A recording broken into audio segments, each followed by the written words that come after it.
In this lesson, you'll learn not only about email content and templates, but the cooler aspect of mail marketing, the fundamentals of how to execute a standard drip marketing campaign.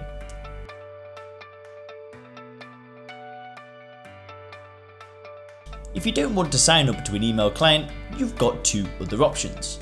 You can either design an in-house system where you'll be held responsible for keeping a high deliverability rate and maintaining CAN spam compliance, or you can use Gmail/Outlook, which isn't meant for any sort of serious email marketing campaign.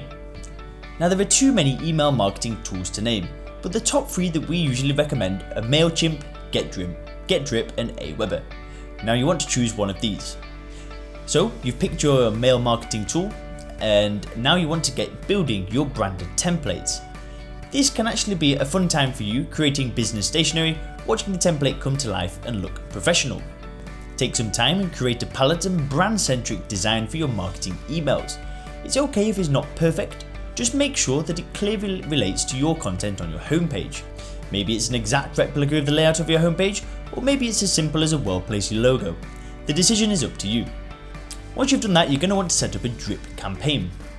Drip campaigns aren't just useful for converting new leads, they can help you keep the leads that you've already converted.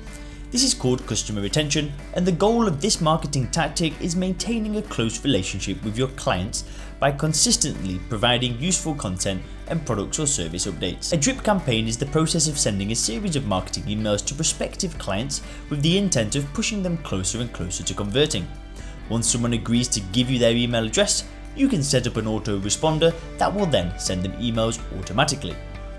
To run a successful email marketing campaign, you need to stay in the forefront of your prospective client's mind. You may also choose to further segment your list into categories. You would want to consider: is this a brand new lead?